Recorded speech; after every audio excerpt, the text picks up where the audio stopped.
Hello friends, welcome and welcome back to my channel again. तो कैसे हैं आप सभी।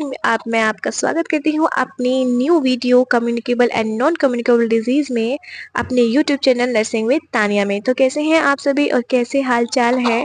तो अभी हम प्रैक्टिस करने वाले हैं communicable and non communicable disease में। आई होप अपनी प्रैक्टिस आप अच्छे से कर रहे होंगे और आपकी प्रैक्टिस में कोई भी कमी ना रह जाए, इसलिए मैं आपके लिए प्रॉपर वीडियोज अपलोड करती रहती हूँ। तो इसलिए पहले मैंने कम्युनिकेबल और नॉन कम्युनिकेबल डिजीज के ऊपर एक थ्योरी की वीडियो डाली थी।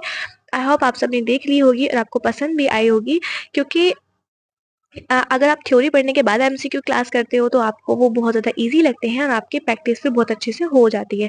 इसलिए मैं क्या कर रही हूँ कि पहले आपको थ्योरी क्लास मैं प्रोवाइड कर रही हूँ। जैसे मैंने फ्लोरेंस नाइटिंगेल को लेकर मैंने एक क्लास डाली थी थ्योरी। अभी मैं उसके एमसीक्यू प्रोवाइड करूंगी आपको, तो आप उसे इजीली कर सकते हो। तो इसलिए पहले मैं थ्योरी क्लास देखें, उसके बाद एमसीक्यू क्लास देखें। अगर आप चाहेंगे तो मैं पहले थ्योरी पढ़ाकर एक ही क्लास के नीचे फिर मैं एमसीक्यू करवाऊंगी।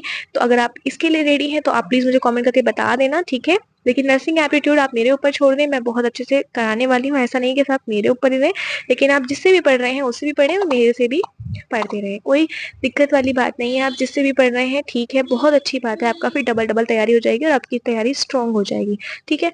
तो यहाँ पर आप वीडियो देखने के बाद आपसे रिक्वेस्ट है कि आप फीडबैक जरूर दें कि आपको मेरी वीडियो कैसी लगी, आपको मेरे पढ़ाने का तरीका कैसा लगा और आपको वीडियो कैसा लगा। आपको वीडियो चाहिए तो आपको किस टॉपिक पे वीडियो चाहिए, ठीक है। अब हम जल्दी से कवर अप कर लेते हैं। और हाँ, मेरी वीडियो को लाइक जरूर कीजिएगा, चैनल को सब्सक्राइब करना बिल्कुल ना भूलें अगर आप मेरे चैनल पर नए हैं तो। बाकी अगर आप मेरे पुराने सब्सक्राइबर हैं तो एक बार मुझे कमेंट बॉक्स में जरूर बता दीजिएगा, ठीक है। अभी हम क्वेश्चन प्रैक्टिस करते हैं। और यहाँ पर मेरे क्वेश्चन मिक्सअप हो गए हैं, कुछ हिंदी में कुछ इंग्लिश में है, लेकिन इजी है तो आप समझ जाएंगे। Which of the following is a communicable disease. जब हमने कम्युनिकेबल और नॉन कम्युनिकेबल पर थ्योरी पढ़ी थी तो बहुत ही ज्यादा डीप और बहुत ही अच्छे से हमने वो थ्योरी कवर कर ली थी। अगर आपने वो क्लास देखी है तो उसके बाद आप बहुत आराम से ये क्वेश्चन बता सकते हो कि कम्युनिकेबल डिजीज क्या होती है।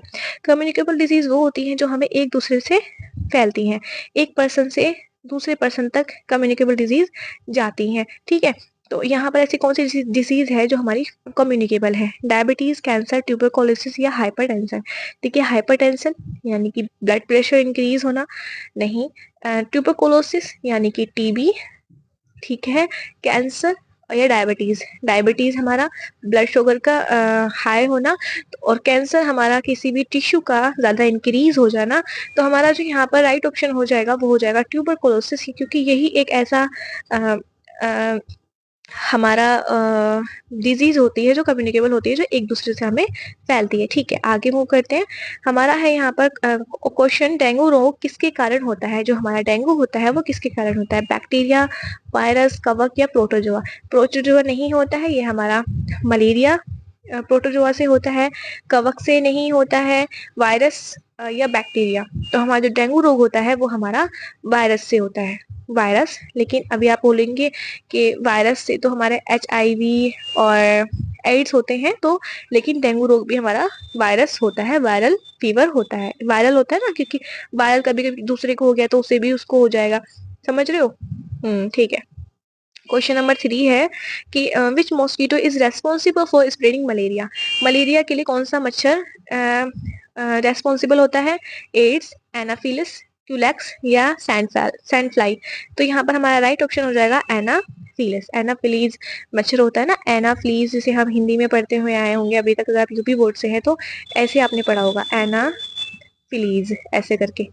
पता नहीं मात्रा मैंने गलत चढ़ाई होगी, लेकिन एनाफिलीज ऐसे पढ़ाते हैं तो वही है, एनाफिलीज है, ठीक है। ओके। क्वेश्चन नंबर 4 है यहाँ पर, कौन सा रोग दूषित पानी से फैलता है। कैंसर, टाइफाइड, गठिया रोग या हृदय रोग। देखिए, कोई भी हृदय रोग हो उसका पानी से कोई लेना देना नहीं है। वो हमारी जो हमारी डेली लाइफ होती है वो उस पर डिपेंड करता है कि हम कैसा न्यूट्रिशन ले रहे हैं, कैसा खाना खा रहे हैं। कैंसर से भी कोई लेना देना नहीं है हमारे दूषित पानी का। तो हमारा जो आर्थराइटिस है यानी कि हमारे जोड़ों का दर्द होता है, अब उससे क्या ही लेना देना होगा, ठीक है। तो हमारा जो राइट ऑप्शन है वो हो जाएगा हमारे यहाँ पर टाइफाइड। टाइफाइड हमारे गंदे पानी से फैलता है और हमारे हड्डियों को, बुखार को ही टाइफाइड कहते हैं, जो हमारी बॉडी में प्रॉपर बना रहता है मिनिमम, ठीक है। HIV primarily effect which system of the body.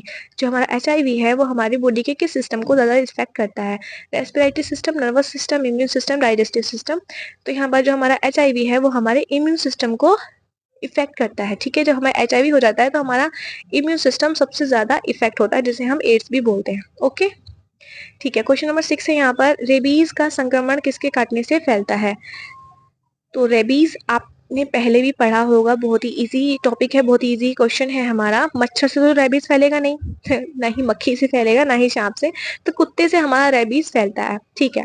Question number 7 है यहाँ पर, तो यहाँ पर जो हमारी एयरबोर्न डिजीज है वो इसमें से कौन सी है? तो एयरबोर्न का मतलब होता है कि हवा से फैलने वाली कोई भी डिजीज जो कि हमारे वायु के द्वारा हमारे पास तक पहुंच जाती है।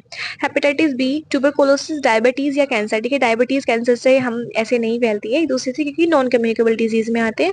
तो हमारा ट्यूबरकुलोसिस, ठीक है, ट्यूबरकुलोसिस हमारी ऐसी डिजीज होती है जो हमें एक दूसरे से फैलती है और हवा के थ्रू भी फैलती है। ठीक है, क्योंकि जब कोई दूसरा इंसान खांसता है तो हमारे पास तक उसके जितने भी जर्म्स होते हैं वो हम तक पहुंचते हैं और वो डिजीज हमें हो जाती है। ठीक है, इसलिए टीबी के मरीज से हमें दूर रहना चाहिए। ठीक है, अभी है यहाँ पर, chicken pox is caused by which virus. अभी चिकन पॉक्स जो है हमें किस वायरस के थ्रू फैलता है, किसका कारण कौन सा वायरस है? ठीक है, तो ऑप्शन है यहाँ पर varicella, zoster virus, hepatitis virus, influenza virus या HIV वायरस। तो यहाँ पर जो हमारा चिकन पॉक्स का जो वायरस है वो आपको याद रखना है, वो है वेरिसेला जोस्टर वायरस। ठीक है, तो हमें ये याद रखना है और बहुत इंपॉर्टेंट है, और आपने ये पहली बार पढ़ा होगा, मैंने भी पहली बार पढ़ा है। ठीक है, क्वेश्चन नंबर 9 है यहाँ पर, which organ is mainly effect bye hepatitis. अब हेपेटाइटिस जो होता है हमें, उससे कौन सा ऐसा ऑर्गन है जो हमें इफेक्ट करता है ज्यादा? तो हमारा जो हेपेटाइटिस है वो हमारे लीवर को इफेक्ट करता है। ठीक है, हमारे लंग्स को इफेक्ट नहीं करता, लंग्स हमारे रेस्पिरेटरी ऑर्गन होते हैं, हार्ट भी नहीं होता है, हार्ट को हेपेटाइटिस नहीं इफेक्ट करता है और ना ही ब्रेन को। तो हमारा लीवर को हमारा हेपेटाइटिस जो है वो इफेक्ट करता है। ओके, क्वेश्चन नंबर 10 है यहाँ पर, टाइफाइड बुखार का कारण कौन सा बैक्टीरिया होता है? टाइफाइड बुखार का जो कारण होता है वो कौन सा बैक्टीरिया होता है? क्योंकि टाइफाइड जो बुखार होता है वो हमारा कम्युनिकेबल डिजीज है और बैक्टीरिया के कारण हमारा ये फीवर होता है। तो साल्मोना टाइफी, एस्चेरिया कोलाई, स्टेफिलोकोकस या फिर कोलेस्ट्रीडियम। तो इसका जो राइट ऑप्शन होगा वो होगा हमारा साल्मोना टाइफी। टाइफी से ही आपको पता चल जाएगा कि टाइफाइड फीवर हो रहा है। ठीक है, इसके लास्ट में टाइफी है और यहाँ पर भी टाइफाइड है। ओके, आगे बढ़ते हैं। क्वेश्चन नंबर 11 है यहाँ पर, विच of the following is non communicable disease. अभी ये तो बहुत इजी क्वेश्चन आ गया कि कम्युनिकेबल नॉन कम्युनिकेबल होते हैं, कि आपको पता ही होगा कि कम्युनिकेबल जो होते हैं वो एक दूसरे से फैलते हैं, नॉन कम्युनिकेबल हमें एक दूसरे से नहीं फैलते। वो हमारे डेली की खान पान के ऊपर डिपेंड करता है कि हमें वो डिजीज होगी या नहीं होगी, या फिर हमारी हेरिडिटी पर।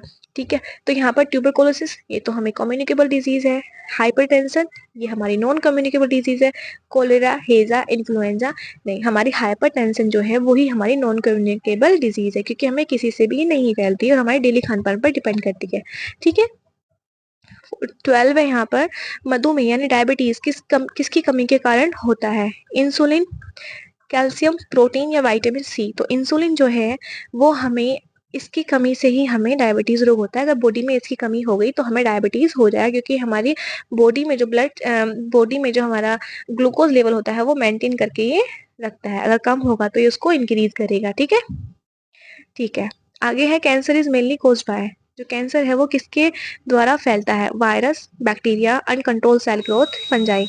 ठीक है, तो हमारा जो कैंसर होता है वो हमारा अनकंट्रोल सेल ग्रोथ हो जाती है, उसको ही हम कैंसर कहते हैं। ठीक है, आगे बढ़ते हैं। 14 है, हृदय रोग का मुख्य कारण क्या होता है? जो हृदय रोग होता है, हार्ट डिजीज, ठीक है, उसका मुख्य कारण क्या होता है? उच्च रक्तचाप, बैक्टीरिया, मच्छर का काटना या फंगल इन्फेक्शन। अब देखिए, आपको ये क्वेश्चन पढ़कर ही पता चल गया होगा कि हमारा जो ब्लड प्रेशर होता है वो किससे हमारा कनेक्ट होता है? हमारे हार्ट से।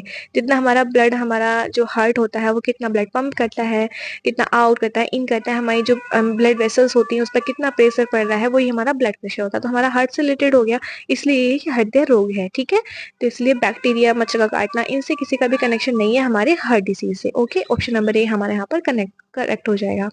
ठीक है, आगे बढ़ते हैं। विच of the following is genetic disorder. Genetic disorder इसमें से कौन सा है? ठीक है, मलेरिया, थैलेसीमिया, टाइफाइड या रैबीज। देखिए, रैबीज कुत्ते के काटने से हो गया, टाइफाइड हमारे बैक्टीरिया से हो गया, मलेरिया हमारा गंदे पानी से या फिर मच्छर से हो गया, एनाफिलीज से, हमने पहले सारे पढ़ लिए। तो थैलेसीमिया जो है वही हमारा जेनेटिक डिसऑर्डर है, तो यहाँ पर बी ऑप्शन हमारा करेक्ट हो जाएगा। ठीक है, arthritis effects which parts of the body. अब देखिए, एथराइटिस क्या होता है? एर्थराइटिस क्या होता है? ये हमारे जोड़ों का दर्द होता है। जो भी हमारे जोड़ों में पेन होता है, उसको इतनी परेशानी होती है हमारी जॉइंट्स में, उसे ही हम एर्थराइटिस कहते हैं। कोई भी इफेक्ट हो, डिसअफेक्ट हो, डिसऑर्डर हो, उसे ही हम एर्थराइटिस कहते हैं। तो ये हमारे किस पार्ट का होता है? जॉइंट्स का। ठीक है, तो याद रखना है आपको। ऑप्शन नंबर बी हमारा करेक्ट हो जाएगा। 17 है यहाँ पर, विच of the following is a lifestyle of disease? Which of the following is a lifestyle disease? हमारी लाइफस्टाइल डिजीज होती है कि हम कैसी लाइफस्टाइल फॉलो करते हैं, उससे हमें ये डिजीज होती है। Diabetes, chicken pox, influenza, measles. देखिए ये नीचे की जितनी भी हमारी डिजीज हैं, ये सारी कम्युनिकेबल है, तो ये हमें एक दूसरे से फैलेंगी, हमारी लाइफस्टाइल पर डिपेंड नहीं करती है। तो डायबिटीज होती है वो हमारी लाइफस्टाइल पर डिपेंड करती है, क्योंकि डायबिटीज होती है हमारी ब्लड शुगर का बढ़ना हमारे बॉडी में, ब्लड में। ठीक है, सॉरी, ग्लूकोज लेवल का बढ़ना। तो इसलिए डायबिटीज ही है जो हमारी खुद के ऊपर डिपेंड होता है कि हमें कितना ग्लूकोज हमें लेना है या नहीं लेना है। 17 हो गया। 18 पर आते हैं। गुर्दों की बीमारी, किडनी डिजीज का मुख्य कारण क्या है? ठीक है, गुर्दे यानी कि किडनी। ठीक है, किडनी आपने पढ़ ही लिया होगा अभी तक। नहीं पढ़ना तो आप नहीं पढ़ा है तो आप पढ़ना प्लीज, बहुत ही इंपॉर्टेंट टॉपिक है। गुर्दे की बीमारी का प्रमुख कारण क्या है? तो गुर्दे की जो पहले ऑप्शन पढ़ लेते हैं। उक्त रक्तचाप, बैक्टीरिया संक्रमण, मच्छर का काटना, या फंगल संक्रमण। आप खुद ही सोच लीजिए, आप फंगल संक्रमण से तो हमारी किडनी का कुछ भी नहीं होगा, हमारी स्किन को इफेक्ट करेगा फंगल संक्रमण। मच्छर का काटना, मच्छर के काटने से हमें मलेरिया हो सकता है, डेंगू हो सकता है।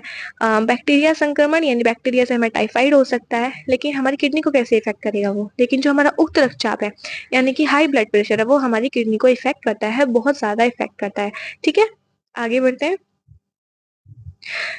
क्वेश्चन नंबर 19 है, which of the following disease is not caused by bacteria? Bacteria से नहीं फैलती है, इनमें से ऐसी कौन सी डिजीज है? Tuberculosis, cholera, diabetes, typhoid. अब बिल्कुल आपने, अब इतने क्वेश्चन आपने प्रैक्टिस कर लिए कि आप इसको बहुत इजीली बता सकते हो। इसका क्वेश्चन आप मुझे कमेंट बॉक्स में जल्दी से बता दीजिए और अपना नाम उसके साथ बता देना। ठीक है, ओके। क्वेश्चन नंबर 20 यहाँ पर, विच of the following can be prevented by vaccination? Vaccination से हम इसकी रोकथाम कर सकते हैं, इसमें से ऐसा कौन सा डिजीज है? Hypertension, cancer, measles, diabetes. जो डायबिटीज है वो तो हमारे खान पान पर डिपेंड करता है। अगर ग्लूकोज का लेवल हमारी बॉडी में बढ़ गया है, घट गया है, तो वो हम कैसे वैक्सीनेशन से प्रिवेंट कर सकते हैं? नहीं ना। कैंसर है वो वैक्सीनेशन से नहीं जाएगा, हाइपरटेंशन है वो भी नहीं। तो ये तो हमारी नॉन कम्युनिकेबल डिजीज है। तो हमारी कौन सी डिजीज बची? मेजल्स, खसरा। खसरा है जो हम वैक्सीनेशन के थ्रू हम उसे ओवरकम कर सकते हैं, उसको हम प्रिवेंट कर सकते हैं। तो ऑप्शन नंबर सी यहाँ पर हमारा करेक्ट हो जाएगा। आई होप आपको मेरी क्लास पसंद आई होगी और आगे भी मैं ऐसी थ्योरी के बाद एमसीक्यू क्लास लाती रहूंगी। तो इसलिए प्लीज इस वीडियो को लाइक कीजिए, आगे तक पहुंचाइए और सपोर्ट कीजिए, और चैनल को सब्सक्राइब करना बिल्कुल ना भूलिए। थैंक यू सो मच, मिलते हैं मेरी अगली वीडियो में।